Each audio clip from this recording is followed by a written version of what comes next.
He arrived to negotiate a trade treaty and accidentally conquered the galaxy's most terrifying monarch with a whispered crush. The agonizingly loud synthetic chime of the High Hall's acoustic sensors amplified his breath across the vast stone chamber. Gideon froze. Empress Kalia Vane's scaled fingers locked around his wrist like a vice. Her breath hitched.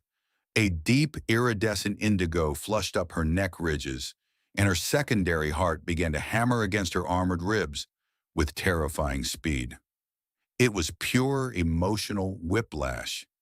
He had only leaned in to fix a twisted clasp on her heavy ceremonial sash, muttering a soft, entirely private complaint about how a man would gladly marry a woman just to save her from this much heavy fabric. He didn't know the cathedral's acoustic architecture was designed to catch the breaths of assassins. Into him, it was a passing gut instinct of sympathy. To her biology, to her rigid empire, it was the primal connection of a soul-binding pact. The cultural static between them shattered into a deafening silence. 10 minutes ago, this was just another soul-crushing diplomatic endurance test. The Silurian Empire ran on the absurdities of endless bureaucratic tradition. Every step in the capital of Xylos Prime required a bow, a specific hand gesture, or a recited prayer to ancestors who had been dead for millennia. Gideon Vance was running on 3 hours of sleep and an emergency caffeine stim, yet he kept flashing that baffling, warm smile. Humanity's chaotic resilience in alien environments was a terrifying thing to witness. Ironically, Kalia had spent the entire morning watching him from the corner of her eye. She was a warlord in silk, trained to spot weakness, but the human, he made no sense. He lacked armored plating. He possessed no natural weapons. In fact, he looked incredibly fragile under the soft lighting of the diplomatic pavilion. Yet whenever he bumped his shoulder against a stone pillar or stumbled over the unnecessarily steep ceremonial steps, he just laughed it off. A soft, self-deprecating sound that sent a strange ripple of heat down her spine. Surprisingly, it was his hands that distracted her the most. They were blunt, unclawed, and entirely too expressive. During the 4th hour of the endurance testing protocol, he had casually offered her a piece of a preserved ration bar. He had broken it in half with his bare hands and held the larger piece out to her. To a human, it was a simple sharing of calories.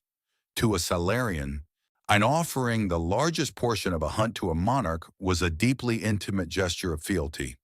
She had taken it in stunned, awkward silence, her thermal receptors completely overwhelmed by the lingering heat of his skin. And then came the final ascent to the High Hall. The heavy layers of her ceremonial armor were snagging on the ancient stone. She was expected to endure the pain silently. It was the law. But Gideon had stopped. He had turned around, ignoring every protocol, and reached out to untangle the heavy fabric caught on her heel. The human touch, so casual, so warm, so dangerously soft, had burned right through her boots. He knelt there, entirely oblivious to the political suicide he was committing, focusing only on helping her. He was fixing the snag when he leaned closer, opening his mouth to speak. And then he spoke. The acoustic sensors had caught his murmured joke about marrying her just to save her from the heavy fabric. To Gideon, it was gentle teasing. To Kalia, it was a formal petition of claiming. The collision of rigid political strategy and unpredictable affection occurred in a single, devastating heartbeat. She did not hesitate. She accepted the accidental proposal before the entire court, her voice echoing with absolute authority. Gideon was left stammering, his pale skin flushing a deep red, entirely unaware that he was now legally bound to the most dangerous woman in the sector. To finalize the bond, Solarian law demanded blood. 3 ancient death trials of mind, body, and spirit awaited him. Surprisingly, Gideon survived them all, not with brute strength, but with a terrifying mix of human stubbornness and an endless supply of adrenaline. He solved the logic traps by breaking the mechanisms. and he pacified the predatory beasts of the spirit walk by offering them the rest of his awful ration bars. Warlord Varaxin attempted to crash the final engagement ceremony to forcefully halt the Union, only to be met with a severely exhausted Gideon, offering him a cup of tepid tea and a bewildered, polite smile. It completely derailed the warlord's momentum. But the intergalactic tribunal was less easily charmed. They summoned the couple, threatening systemic sanctions in planetary exile. The council mandated a grueling, galaxy-wide public relations tour.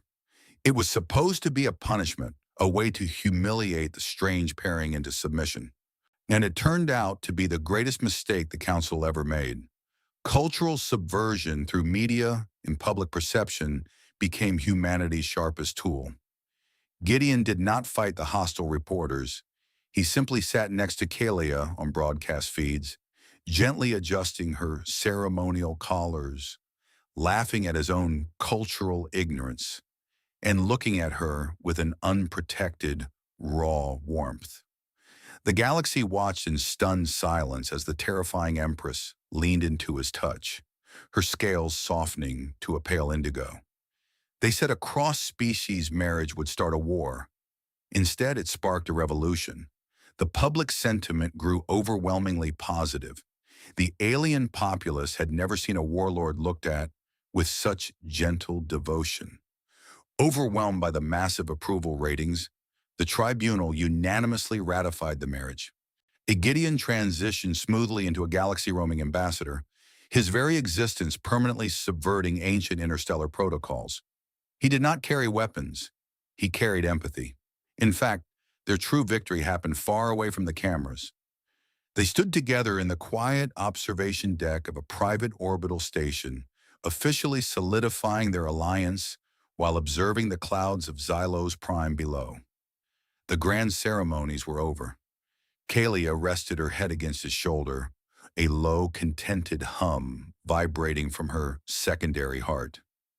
Gideon wrapped an arm around her, realizing that humanity's greatest diplomatic weapon truly was a complete disregard for survival instincts and a desperate, beautiful need to simply hold on to someone in the dark.